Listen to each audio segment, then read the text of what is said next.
অনুভূতি মানে মই আগতেও 3বাৰ নিৰ্বাচন খেলিলোঁ ইতিমধ্যে এইবাৰ চতুৰ্থবাৰ গতিকে চতুৰ্থবাৰতো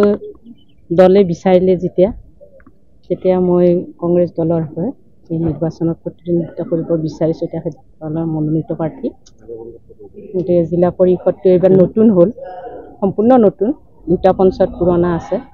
গতিকে সেই দুটা নতুন পঞ্চায়তক লৈ তিনিটা টোটেল 6টা পঞ্চায়ত এই 6টা পঞ্চায়তৰ নতুন হেৰিৰ মাজত আমাৰ কংগ্ৰেছ তথা ৰাইজৰ মাজত ৰাইজৰ ভোট বিচাৰি ৰাইজৰ অসুবিধাখিনি নিজৰ অনুভৱ কৰি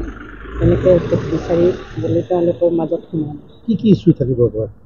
ইছ্যু থাকিব যিটো বৰ্তমান চবেই গম পাইছে যিটো মূল্যবৃদ্ধি আকাশলংঘী গতিকে তাৰ বাবে জনসাধাৰণক সজাগ কৰিব লাগিব কাৰণ আৰু 5 বছৰ পিছত এতিয়াই হৈছে মধ্যবিত্ত শ্ৰেণীটোৰ নিম্ন শ্ৰেণী হৈ যাব ধৰিছে গতিকে আৰু 5 বছৰ পিছত যেন এই একদম যে গৰীবৰ হেৰিটো যে বেছি হৈ যাব আমাৰ যিবিলাক আমাৰ হেৰি আছে ব্যৱসায় বণিক গোষ্ঠী আছে বাহিৰা বণিক গোষ্ঠী আছে তেওঁলোকে আমাৰ অসমখনক শোষণ কৰি লৈ গ'ল গতিকে আমাৰ এতিয়া ৰাইজে দুখীয়া শ্ৰেণীক উদ্ধাৰ কৰিবৰ কাৰণে আমি সজাগ হ'ব হ'ল এই ইছ্যু লৈ যাম মই আজি ভাৰতীয় জাতীয় কংগ্ৰেছ দলৰ হৈ পাণ্ডুৰী জিলা পৰিষদৰ হকে আজি আমাৰ অসম জিলা আয়ুক্ত মহোদয়ৰ ওচৰত নমিনেশ্যন ছাবমিট কৰিলোঁ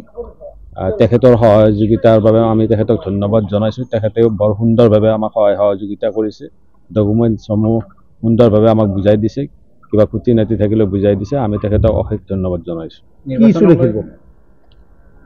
মই আগতেও কৈছোঁ যে বৰ্তমান ৰঙিয়া সমষ্টিত উন্নয়নৰ ঢাকঢোল বাজি আছে আৰু সকলোতকৈ ডাঙৰ কথা হৈছে যে এইখন চৰকাৰে মূল্য বৃদ্ধি আৰু ধৰ্মৰ ৰাজনীতিৰে আৰু আঁচনিৰ ৰাজনীতিৰে আমাৰ সাধাৰণ জনতাক পংগু কৰি পেলাইছে